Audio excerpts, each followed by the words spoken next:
O siem siait, hac squel tenoia, Carolyn Roberts, Quininsna, Tanach cha te la squomish okameach, Nuquaqua okameach.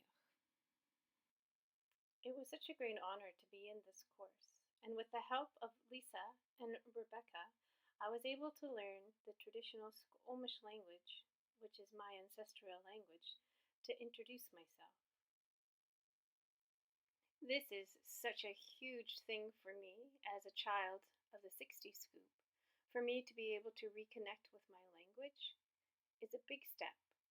And with this, as I move forward in my educational career and my administrative career, I am now going to use this every single time I acknowledge the territories of the place where I am on, where I speak, at my assemblies, at my staff meetings, and for that I am so grateful. This course has made me see how important speaking the language is to me and how I need to pass it down to my children so that they know the language, so that our ancestors can continually speak through us with our language. This is a picture of me the day my mother and my father brought me home to live with them, this non-Indigenous family. I'm a product of the 60s scoop. I was taken away from my culture, my heritage, and my history, and placed into a non-Indigenous home in order to assimilate me into the Canadian system. Growing up in this family, I had absolutely no connection to my Indigenous roots, my Indigenous heritage. There was no Indigenous people that were around me, and the only ones that I ever saw were the ones that were downtown homeless in Prince George. I never knew how much of the story my mother knew about how I came to be there to be with them.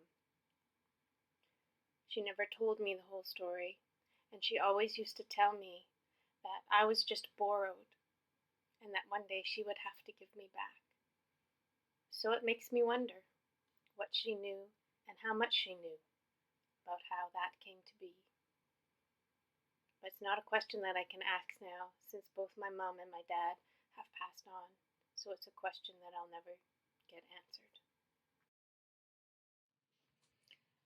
This quote really speaks to me as an Indigenous person.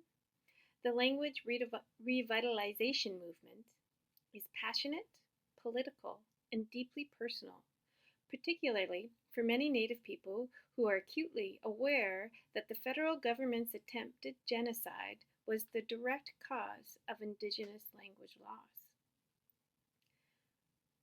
So what it's talking about is that it's because of the government that we have lost our languages. And now it is up to us to take that knowledge that we still have and be able to bring it alive once again within our communities. And that's what makes it so important for us as Indigenous people to be working towards making our language come alive again, because it's our ancestors that speak through us with this language. So in order to keep them alive and the fight for that alive, we need to take the time to learn the language. So professionally, I want to move forward in Indigenous education because I want to move Indigenous education forward. I believe that it's my role as an educator and as an administrator to move that forward, to start the decolonization process in my schools and in the system. And learning our language again is going to be a big step for that. And we need to focus on what it'll take in order to make this step happen. As I listen to our knowledge keepers, we need to start using our language every day in everyday use conversations and things like that, as Herms, Bang, Marnin speak about, as well as Aaron Williams speaks about. Moving that language to the everyday, because it can't be in the institution that we just learn it. We need to learn it in our communities in order for it to make a difference, right? So with us speaking it back and forth within our communities, this is what's going to bring it alive again. This is what's going to make it important for our children and for our grandchildren to know the language, really know the language, not through math and science and all of that stuff in school, but speaking and spending the time with our elders. This next quote speaks to me as well. The question of who we intend to be as well as who we intend others to be is actually the fundamental question about purpose in educational institutions. So what does that speak to me? Who I intend to be as an educational leader and as an administrator within my building. This question is always going to be on the top of my list and always going to be at the root of all the decisions and all the actions that I make within my building. And who do I want to be, and how can I portray that to the others that are within my building? And what's at the root of that for me is my indigeneity.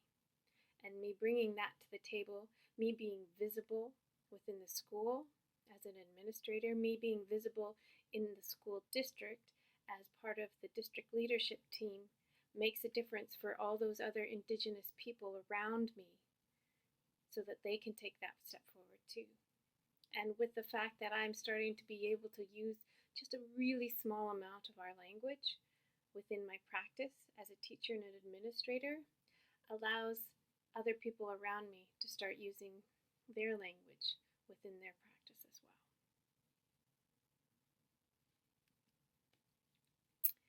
So, we will know reconciliation has occurred when every Canadian truly knows not only about the Indian residential school system, but more importantly, how much a system becomes naturalized and its impacts become decontextualized.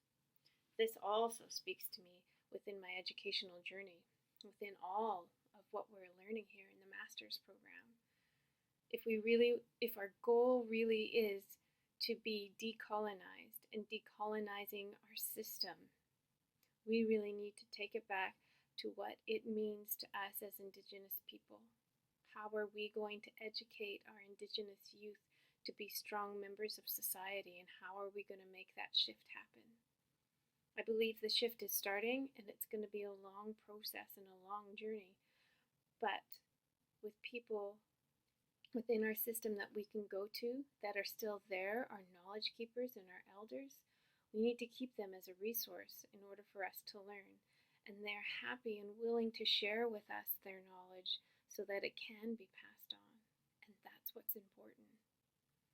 And do you think I'll see decolonization before the end of my time? I don't think so. I'm not sure if that's ever going to happen, but it still might be a possibility if we start today and we start learning and we start the process of relearning our history of this nation, the history of the people of this nation, and our language.